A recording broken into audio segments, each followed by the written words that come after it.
দর্শক, কয়েকদিন ধরেই রাজধানীর ফিলিং স্টেশনগুলোতে দেখা যাচ্ছে দীর্ঘ লাইন। এই বিষয়ে আজকের খবর জানাতে আমাদের সঙ্গে সরাসরি যুক্ত হচ্ছেন এই মুহূর্তে সহকর্মী অনুপ পিয়াল।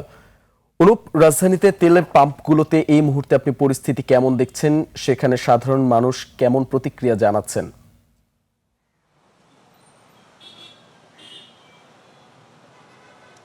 ধন্যবাদ দীপু। আমি এই মুহূর্তে রয়েছি ট্রাস্ট ফিলিং স্টেশনে।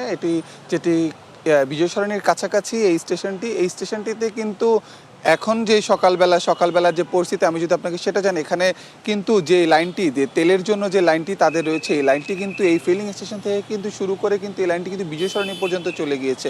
আমরা এখানে যারা তেলের নেওয়ার জন্য অপেক্ষা করছিলাম, আমরা তাদের সাথে কথা বলেছি। তারা আমাদেরকে জানিয়েছেন যে তেলের জন্য যে তাদের যে অপেক্ষা, সেই অপেক্ষা কিন্তু শুরু হয়েছিল। অনেকে এখানে যারা এসেছেন তারা কিন্তু ফজরের নামাজটা আদায় করার পরেই কিন্তু তেলের লাইনে অপেক্ষা করেছেন, এবং অনেকে কথা বলেছেন যে তারা অনেকে কিন্তু 2.5 ঘন্টা পর্যন্ত অপেক্ষা করে বা 3 ঘন্টার মতো অপেক্ষা করে তারা কিন্তু এই তেলের লাইনে এসে তারা কিন্তু তেল পেয়েছেন। এবং আজকে এখানে কিন্তু 300 টাকা করে তেল দেওয়া হচ্ছে। যে বিষয়টি এই জায়গায় আমরা কর্তৃপক্ষের সাথে কথা বললাম, তারা বলছেন যে তেল তাদের কাছে পর্যাপ্ত আছে। তেল পর্যাপ্ত থাকার কারণে মানুষের মধ্যে যে এই জিনিসটি, যে এক ধরনের যে আতঙ্ক, সেই আতঙ্কটি দূর করার জন্য তারা চেষ্টা করছেন, এবং তারা আশ্বস্ত করছেন যে যতক্ষণ তেল থাকবে ততক্ষণ পর্যন্ত তারা মানুষদেরকে দিবে। এবং আমি দেখাতে চাই একটু, যে আমার পিছনে যে গাড়িগুলো রয়েছে, এই এক একটি গাড়ি কিন্তু প্রায় 2-2.5 ঘন্টা যাবত তারা কিন্তু অপেক্ষা করে তারপরে কিন্তু তারা তেল পেয়েছে। এবং তাদের যে তেলের জন্য এই সেই অপেক্ষার যে লাইনটি, সেটি কিন্তু একেবারে, যে আমি যদি একটু বলি, এই যে ফিলিং স্টেশনের পরে প্রধানমন্ত্রীর কার্যালয় রয়েছে,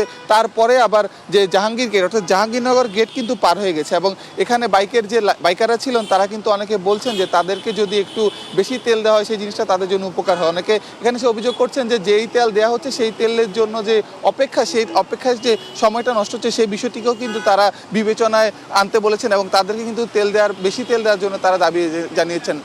এবং আরেকটি জিনিস আমি আপনাকে জানিয়ে রাখি, যে এই যে বাংলাদেশে বর্তমানে যে তেলের যে এক ধরনের যে কৃত্রিম সংকট তৈরি হয়েছে, সেই জিনিসটি কিন্তু দূর করার জন্য সরকার কিন্তু পদক্ষেপ নিয়েছে। এবং আজকে যে মঙ্গলবার, আজকে কিন্তু 5,000 টন ডিজেল কিন্তু ভারত থেকে আমদানি হওয়ার কথা রয়েছে। বিপিসি সূত্র আমাদেরকে কিন্তু কালকে এই বিষয়টি জানিয়েছেন, এবং তেল আমদানির যে প্রক্রিয়া, সেই প্রক্রিয়া অনুযায়ী কিন্তু যে পাম্পিং করা, সেটিও কিন্তু শুরু হয়ে গেছে বলে আমরা যতটুকু বিভিন্ন সূত্রের মাধ্যমে জানতে পেরেছি।